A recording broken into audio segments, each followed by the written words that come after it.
Hello, everybody, and welcome to Speak On It. This is our first episode of actually Speak On It Cinema.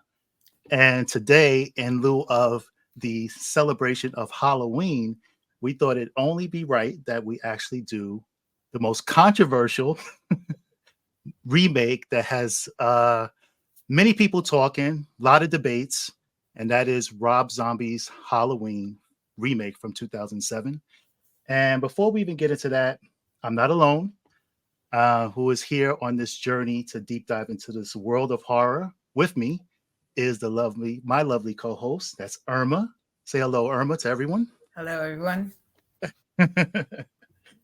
So great, so great. So for all you Halloween fans, try to dive deep into this subject and this controversial story film. You know, some people count it as a modern classic horror film. Some people don't count it at all. And we're going to get into all of that. The reason why we have Irma here is because Irma is a huge fan of this film. And so I felt it was only right to have a different perspective, a different take for the film of, the as far as what Rob Zombie was going for. I felt it was only right to have someone to kind of give us a little bit different perspective on this movie. And that's why we're here. So let's get started. I'd like to get into some of the initial, as far as the what I felt about the movie myself. I thought the movie was okay when I first saw it back in 2007. I'm a huge fan of the original, and I really thought that the take that Rob Zombie took was interesting. And at first, it was very jaunting, to be honest. But over time, after rewatch, I did get to understand what Rob Zombie was going for. So let's get into what Irma thought. So I just want to get a little bit of an idea of what you thought about the movie, Irma. What was your initial impression of Rob Zombie's film when you first saw the movie? And did you see the original before you I saw this did. one? I did. I watched the 1978 original, and I believe because I was going to see the Rob Zombie version, I watched the original John Carpenter's version maybe the day before, and the difference was immense. Where John Carpenter, I feel his Michael had a personality. Rob Mm-hmm. Zombie's was a straight killing machine. Where Carpenter had an escaped mental patient. Zombie had a monster. Like there was no comparison between the two. I feel that Mike being played so stoic in the Rob Zombie version, where he anything in his path he was killing. Where you didn't see that in the 78 version. I actually did like the Rob Zombie version better. Oh, okay. I did, Shots because fired. it gave a different perspective to young Mike, and then escapee Mike, and Hmm. so I don't know, it gave it a different perspective. Okay. I get what you're going at. Let's start from the first act. Okay, so the first act was very important because we had to establish where Michael is at this point, and they decided to, um, explore his home life, which was very dysfunctional. Mhm. You get that right off the back. You have the mom who is basically, she's a struggling single mother. Trying to do what she can to feed a family. So she is a stripper, and she has this boyfriend who is very, he's just a pig. He's just he's just a Absolutely. Thank you for using that natural. correct word. It's he's just gross. he's just nasty. And then she has this, she has a daughter who is coming into her teenage years, and she's, really, I would assume very popular. She's very, very attractive young girl. And then you have Michael, and they really start off with right off the back where Michael is inside the bathroom. And for those who haven't seen this movie, please, we're going to spoil the hell out of it. So Absolutely. if you haven't seen it, please turn us off and then watch the movie and then come back. And we're going to talk about both versions, by the way. So, Mhm. But right off the back, they show him, kind of like mutilating animals and things like that. So they definitely established that there's something wrong with him right from the beginning. Right. But you also understand his home life and how, you know, what they deal with on a day-to-day basis, that type of, what was your take on the whole family aspect, as opposed to, because we didn't get much of that in the original version. We didn't really get to see his family. We just see him go upstairs, kill his sister, come down, and they just grab his mask and say Michael, and that was it.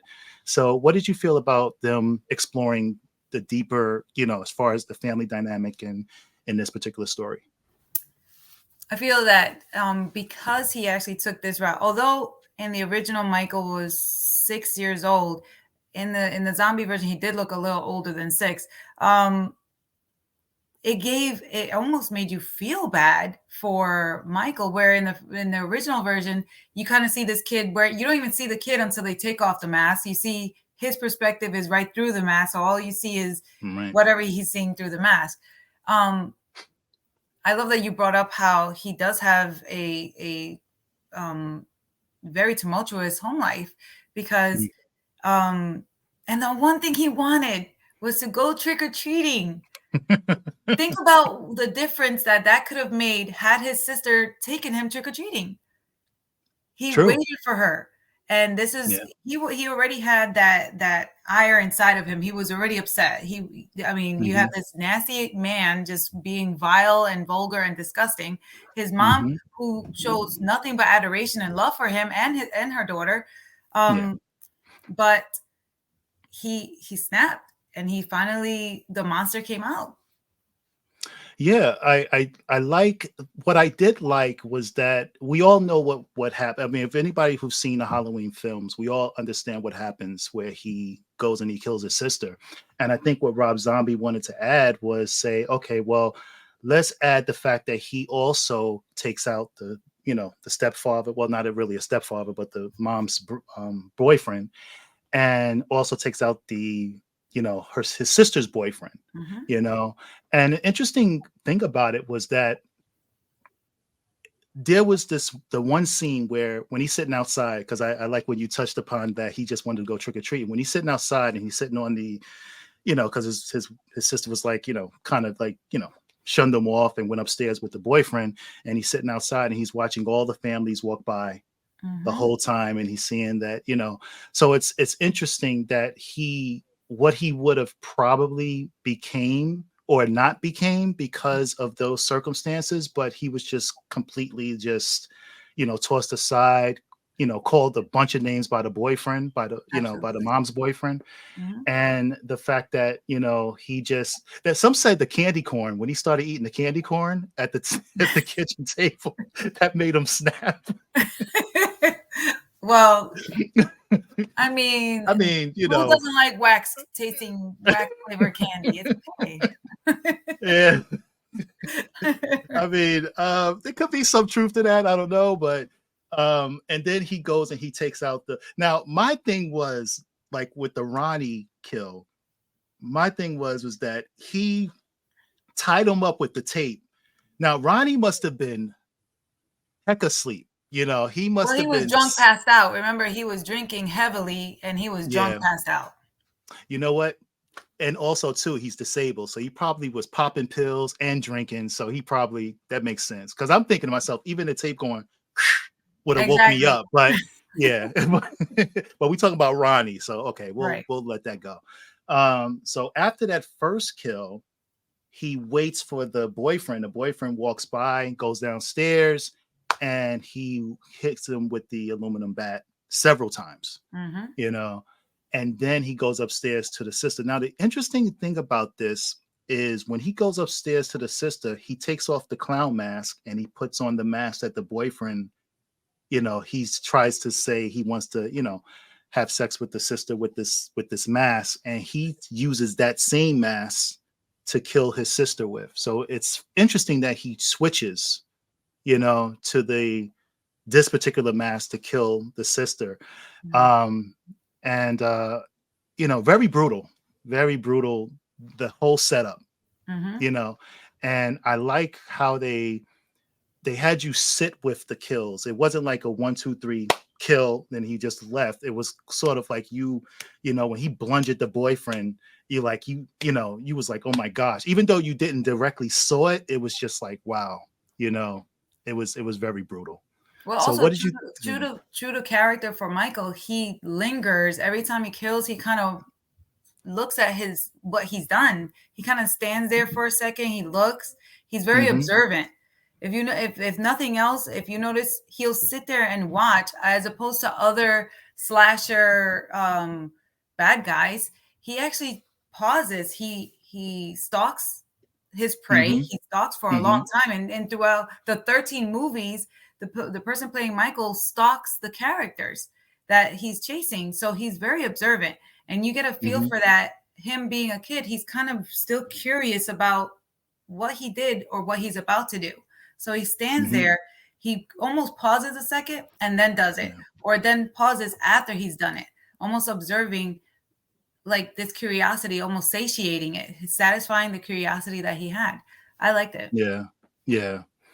Now I will say, when a mom comes home, after she comes home from work and she has that grisly discovery, right? Mhm.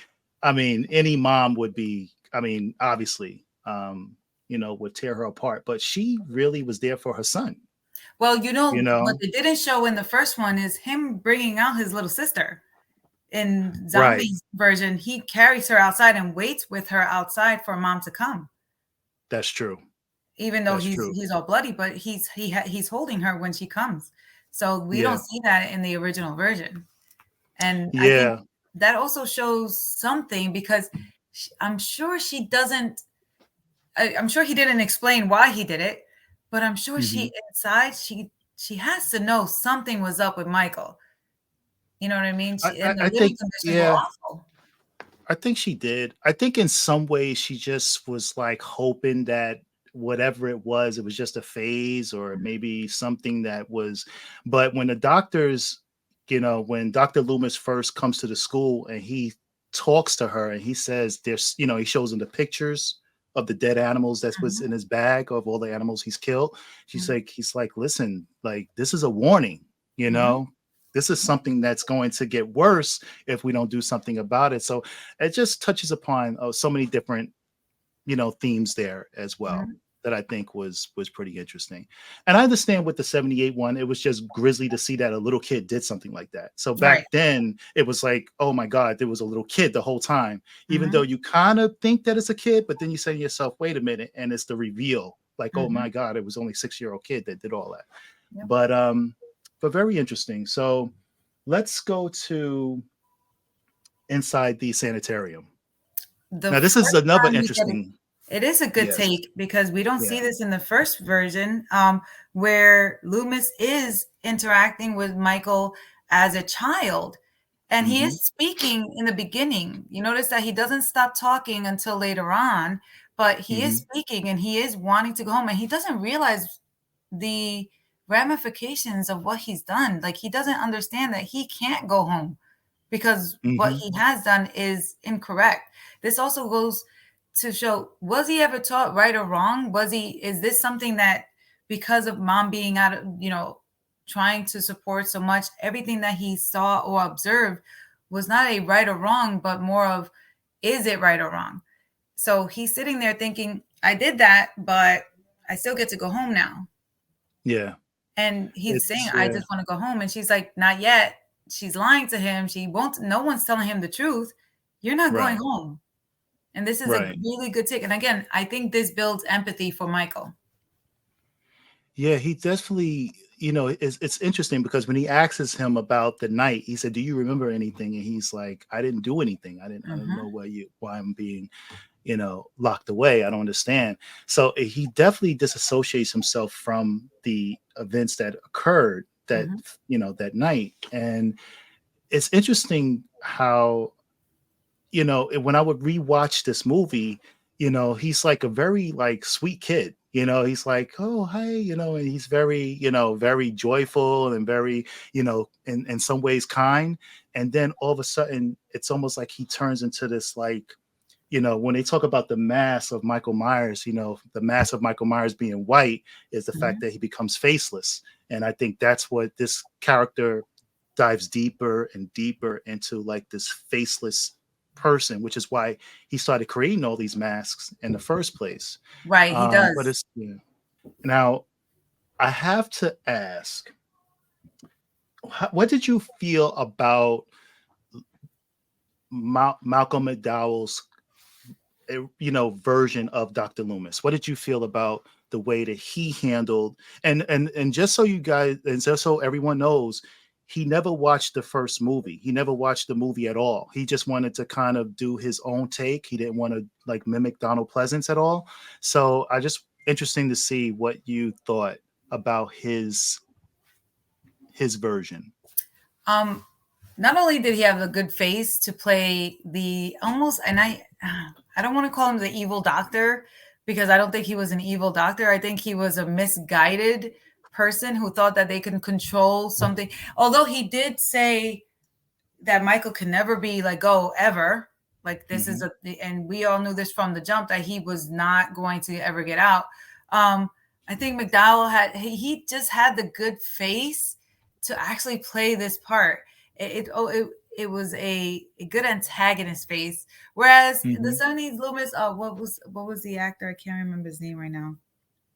The original Loomis, Yes, Donald Pleasance. Donald Pleasant. He just I felt he was more like a sniveling kind of like, oh no, look what we did. Whereas Michael McDowell, he's steady saying we need to find him immediately because we get to see him interact with Michael as a young child and then Hmm. moving forward, chasing him just like in the original, but this time it's almost um I don't know, he seems like he could actually be the antagonist or the creator of Michael. You get it? It's weird to Mm. say that because I know he wasn't and he didn't do this, but I don't think he helped Michael at all. Period. Like there was Yeah. nothing that showed that he was trying to or attempting to help Michael. I don't feel that he was. Well, it's interesting about, and I'm not a psychiatrist or clinical psychiatrist, but anything, but it's interesting that I feel like sometimes there's certain people that comes in contact, that certain patients, and I feel like Michael Myers was that patient that changed everything that he ever thought. As far as I think his training, his education didn't prepare him for Michael Myers. It That's just fair. it just didn't prepare him for what he was or what he became. And I felt like, there's certain, I think everybody has this, like, whether it's a teacher, whether it's a student, whether it's a job, something that has that, like, sort of like turning point for you where you just change into, you're like, wait a minute, I never would have thought about this if this, unless until I came in contact with this person or came in contact with this situation. So I feel like Michael Myers was that for Loomis, Hmm. because he's been a doctor for years. I mean, Right. obviously he's, but this was different. I think he just was not prepared at all for Michael Myers at all. So I it's just agree. interesting. It's just interesting. What did you So, think? Moving forward beyond him being young, when he actually 15 years later, he's now mhm. 21 years old. But based on if it's 6 to 15, 21 years old, he's huge now. He's huge. Yeah, He's yeah. they fed him well. They fed him very well. What do you Yeah. think of Danny Trejo's character? Oh Um, my gosh. Oh my gosh. I So, felt okay, so bad so for him. I felt so bad because I feel like okay. we had a bond. It was weird. I felt so. It was that's the one part, and I know when we discussed this before, one of the questions was which one was your favorite character. I was like Danny Trejo was. He was like kind of. He was like the only one that actually showed real true empathy or to Michael. Like he treated him Yeah, well. Like he he did. he was such a good guy, and But he was Michael killed yeah. him. And He it was did. so sad that he killed him, man. It was like that shows the sociopath that there's no connect. He has no bond to anyone. well, that's the thing. It's like you just don't know. He's unpredictable. That's the Right. thing. You don't know if he's going to do something to you or not. Now it's crazy because the two versions of him breaking out, there was two versions. So it's one version where they're transporting him, and he just goes crazy and he starts taking out the guards. But then there's this other version where the two guards, one of the guards is taking some woman and they're like basically assaulting her Hmm. in Michael's room, and I'm like what? And so and then Michael steps in, and at that point he's like the hero at that point Hmm. because he's saving the girl, he's taking out those guys. But then he comes across Danny Trejo because Danny Trejo see all the bodies. He's like, what's going on? And then he Hmm. looks up, he's like, Mikey, and I felt the same way. I think that kill was very disturbing. It When really okay, so was. let's talk about the kills. Let's talk about the kills because obviously that's one of the things that people really had a disparaging about because it was like, well, is he's being more like Jason? He's being more like something, they're basically saying that Rob Zombie was turning Michael Myers into Jason. So what did you think about the kills that were put in this movie as opposed to any of the other movies that any of the Michael Myers movies preceding this one? Okay, so I'm a big fan of horror, psychological and supernatural horror. The one aspect of horror that I'm not a fan of is gore. I am not a fan of gore. That's why I can't even Mm. watch the Hostel movies because they're too gory for me. Um, Mm. when I went to watch Halloween, Rob Zombie's version, there were people walking out within the first 5 minutes when he was killing the first three people as a child, and I didn't expect anything different because although the first version didn't have, it was the 70s, slasher movies weren't the same as they were now, and I feel that we had moved into the era of the crazies and all these other slasher movies where people were getting ripped apart, and we're going to Mm-hmm. leave one of the most iconic figures to just kind of slash away and not show blood. No, you can't. It's Yeah. a 2007 version. You can't keep it like if it was in the 70s. It's now Right. 2007. Yeah. This is how every single movie has progressed. I mean, Yeah. after the 70s, it came Nightmare on Elm Street. That was as gory as they came, Mm-hmm. but they still made Freddy even more aggressive than Michael. But Michael was iconic, and I think it's time that they gave him that aggression. I didn't mind the way that they were killed. It was definitely impactful. Don't get me wrong. It was Right. like whoa, but I didn't expect anything different. And Yeah. um, Rob Zombie did not disappoint.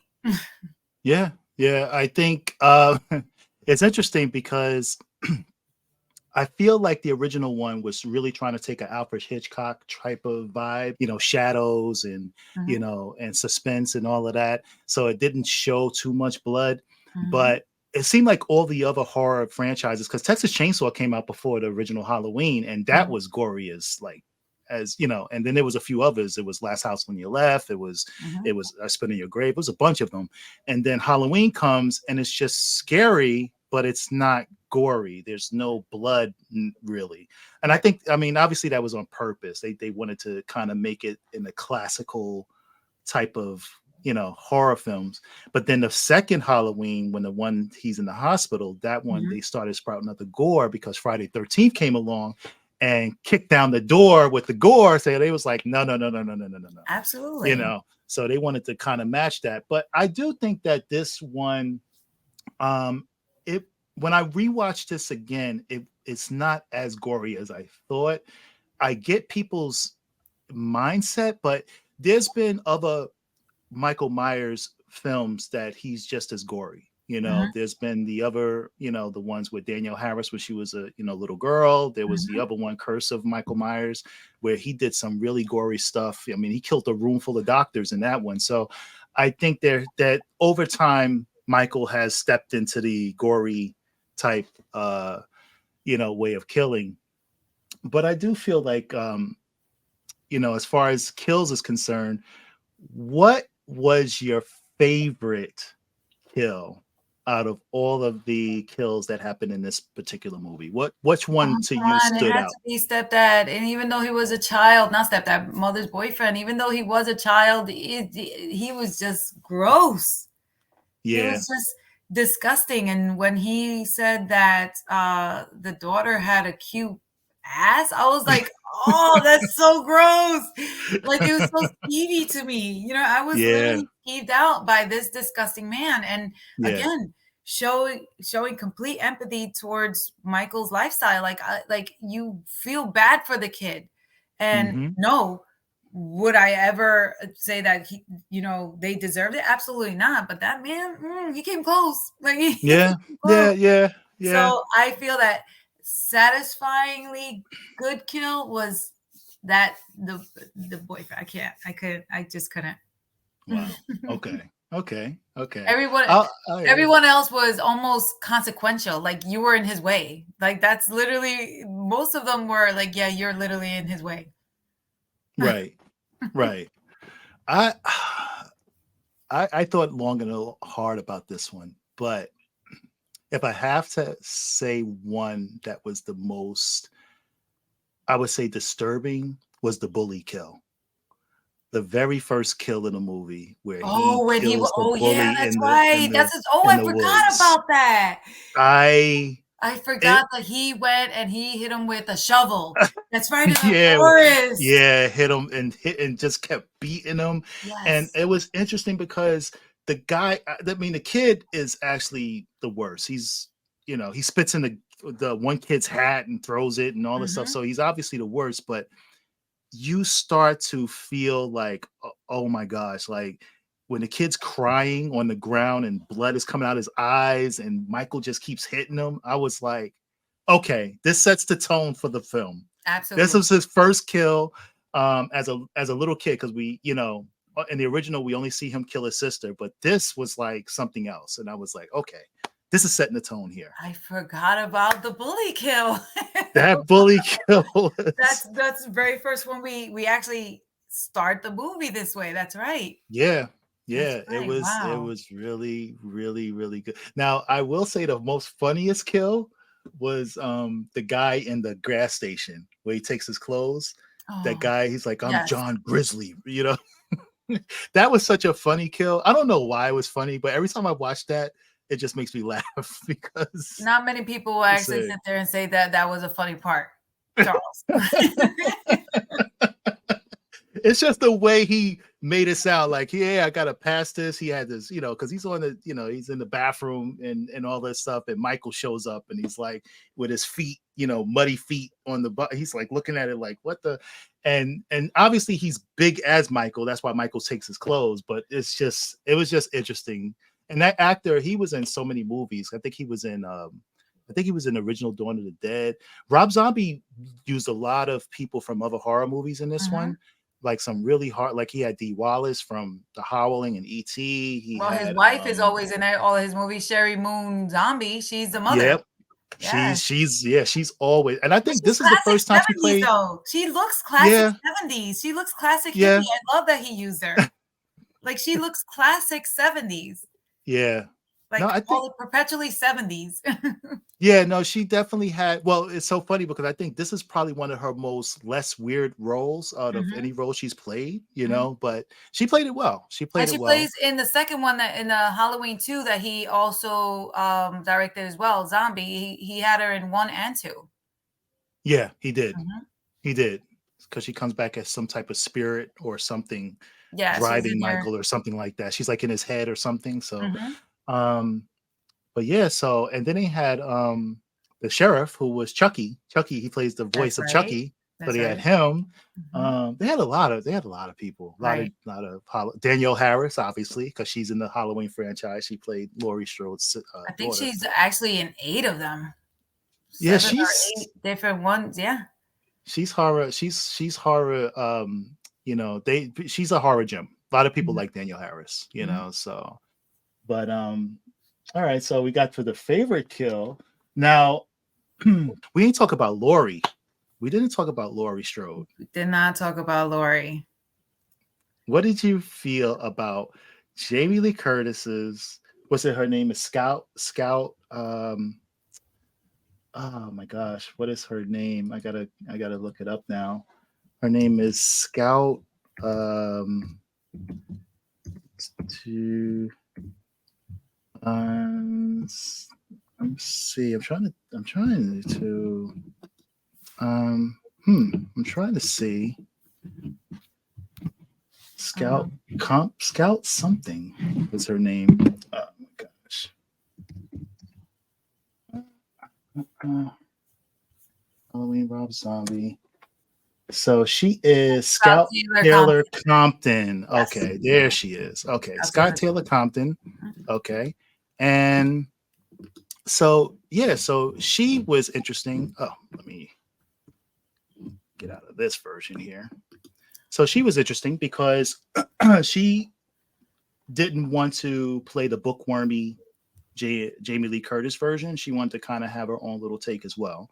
Um, I mean, still a good teenager, still a good teenager, still a good teenager at heart, just a little trouble, little, but even the good teenager. I mean, look, you work with teens. Yes. I mean, so you understand sometimes there are, I mean, even there's some good kids, there's some, what it, quote unquote, what we say good kids. And there's some kids that are more edgier, but Right. it doesn't mean that the kids that are less edgy are not, you know what I mean? They don't sometimes get into trouble. So I think with this version of Laurie Strode as a teenager, I think that she handled it pretty well. You know, um, like Because what of was the your way take? they changed the feel for Michael, I think the entire movie, when of course it did go in a different direction. I did miss Jamie Lee Curtis playing Laurie. I did miss Mm-hmm. solely because I didn't expect to have the change in all characters. And Mm-hmm. although Loomis was played by totally different person, it's still same character. You know what I mean? We still had the doctor who was chasing his patient. You know what I mean? Yeah. Um, we have Michael. We still have Michael searching for who we now know was his sister. In the 78, we didn't know until the second movie that it was his sister. You know what I mean? Mm-hmm. So we still have the same people doing the same thing, but when you have a different character completely playing, it almost didn't feel like it was her role. I don't know. It just didn't. It I fit didn't for feel like the it movie. was. It didn't fit for me. Well, I think one of the biggest issues is that she came in the movie so late. So we Hmm. didn't get a chance to really see her story arc as much. We Right. got to see Jamie Lee Curtis, right? Because once the death scene happens with the sister in the original, we get right to Jamie Yeah, Lee and she's already a Curtis's character. teenager, She's all already within her own right. She's right. bringing the key to selling the house. Yeah, all that stuff. Yeah. So we Yeah. get that right away. Where Hmm. this one, we don't get her into the third act. Right. So we don't spend as much time. So I get what you're saying. We don't really get to see her as much Right. as what we saw with Jamie Lee Curtis's character. But as far as the friendships and everything with the girls, like, they sold it well, like they're like, the way that they interacted with No, each other, like, I definitely think that they sold it well. The acting was good. I feel that for what the movie turned to into, they did great.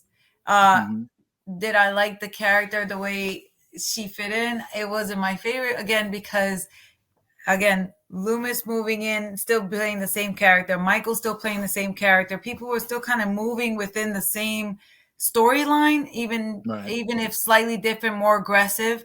Then they kind of changed them up. That whole sister dynamic with the friends and everything. It just kind of switched everything up, and I'm like, this is different. For yeah, me, it was too different. I I didn't got like it you. too much. Okay, fair enough. I mean, I thought it was okay. Like I said, I just think we didn't spend as much time. Right. And the girl, the one that played, I think the one that looks most like her out of all her friends, that look like her sister, like Michael's sister, Hmm. when the one that he kills in the beginning, she didn't. I mean, she didn't have much screen time because her kill came pretty quick. I think she You has like know? 4 words. Yeah, I think I don't think Was she she in the was. credits? She was. She didn't last. at all. Like I was like, and then next thing you know, she's dying. I'm like, okay. Yeah. Um, but I thought Danielle Harris's character, obviously, she lived. So we do get to see her Oh yeah, again she in comes the back several sequel. times. Yeah. Right. So that's, so we get to see her. But this was different. This was different. And I think they didn't purposely want us to sit well with Jamie Lee Curtis because I'm sorry, with Laurie Strode, this particular Laurie Strode, because I think they wanted to really, really set up the fact that there's something wrong with her too. Like she is part of that bloodline. So Right. there could be, she could be a kind of, something off with her as Well, well. So it tends to run in the family. Mental illness and disease tends, not all the time, but it tends to run in the family. So yeah. yeah. And she's another one that just even Jamie Lee Curtis's part, period. She almost seems unkillable as well as Michael, even though Michael is supposed to be a human. He is a superhuman because he just doesn't Yeah. die. Yeah. He doesn't feel pain, although he's supposed to be human, unlike Jason Voorhees, who is the undead. And Hmm. people are like, well, is he a supernatural? No, he's not. He's supposed to be aging just like we are all aging. And let's see, in a few years, it'll be 50 years from the original movie, and Jason would have been 50 years. You know what I mean? Just, Mike would have been like aging with us. Yeah. So Yeah. she seems to come back all the time. Like, how many times did Jamie Lee Curtis's character magically? She was supposed to be dead. Remember that she was supposed to be killed off. Her daughter Yeah. took over, whatever, and then magically she appears. So Yeah, that whole thing was weird because I think the only reason why Jamie Lee Curtis came back was because she said that she wanted to be the one to kill Michael. right. So apparently she does it in what's the H2O film, and then they did this whole thing where he swapped bodies with someone else, and it really wasn't him. So they kind of said they didn't exactly lie, but they did. They said you can kill him, but he's not really dead. So and that whole thing was just weird. And then they Well, brought back there comes a the point where you jump the shark. You've done too much already. Like you've extended yeah. it too much. You need to like end it. And hopefully, and I hate to say this, but it's done. Like what else are you gonna do with Mike now? Like if he's still supposed to be human, and if he's still alive somehow, some way, what more can you do with Mike? Jamie is old already. You know what I mean? Like Yeah. she did her thing. Like what more do you want? He is her older brother, so he's older than she is. So Yeah. how much longer will Mike live if he is still supposed to be human? You've Well, done too much. they said he's coming back. They already talked about it. I think Blumhouse is trying to bring him back for another That's what I'm saying. franchise. How many more? I mean, They again, I love the Halloween franchise. Don't get me wrong. I think the movies they haven't done too many crazy things that will kill the franchise, but it's gonna get to the point where you're gonna jump the shark and you're gonna just die out.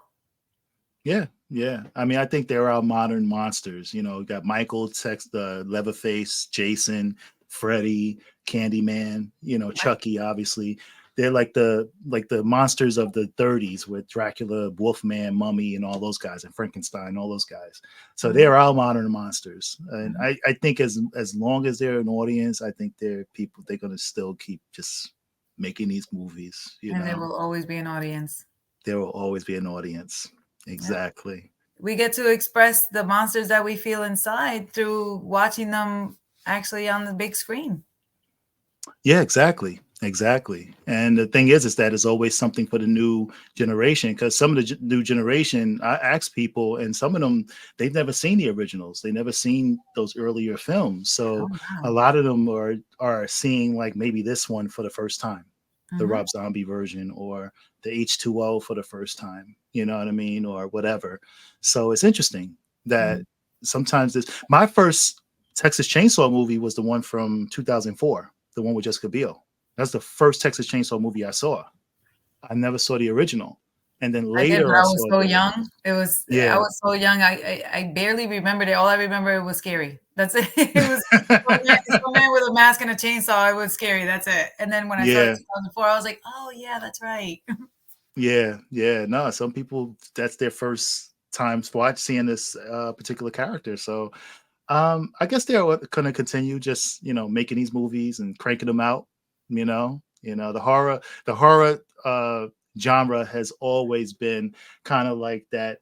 I would say back in the day it was kind of like the redheaded stepchild, but over time I think horror has really taken form. Oh, absolutely. And It's so one of the most trending genres, and people always expect the bigger, the baddest, the worst, the best, the goriest, and the scariest movie. And when they go out and see something, you either get the ones that are like, "Oh, those were great jump scares," and then you have the ones that, yeah, it was all right. it was all right. It Yeah, was all yeah. right. So you're always going to have an audience for slasher horror.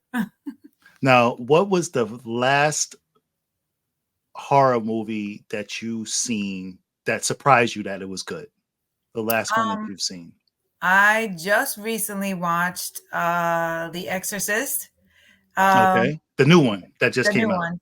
It Okay. was for me, it was okay. It had some good jump scares, but the one right before I saw The Nun 2, Okay. and I literally saw like one weekend and then the next weekend. So I saw The Nun 2. Again, good jump scares, and I did like the way they connected it to The Nun 1 and back to The Conjuring and all that stuff. So between the two most recent that I saw, I would have to say that I was more scared by The Nun than The Exorcist, Mm, because the Exorcist had a couple of good jump scares, but it was almost predictable. Where The Nun, you kind of were like, whoa. So right, right, right.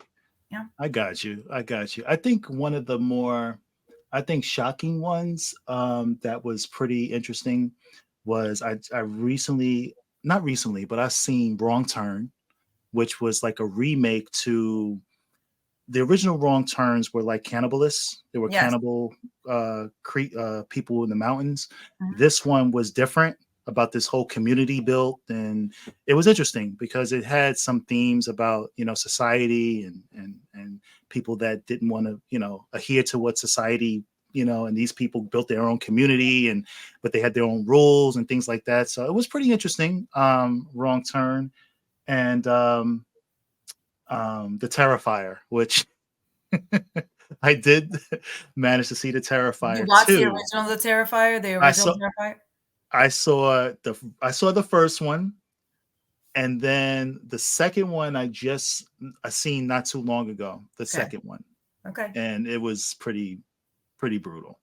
It It was was pretty that's brutal. again, when you get movies like The Terrifier, The Crazies, The Hostel, you're gonna get the gore, you're gonna get the Yeah, insanity, the insanity behind it. See where we have like Jason and Michael, there's no true insanity. It's just freaking scary. You're being stalked by this endless chaser. You get it? Like these right. people are forever chasing you.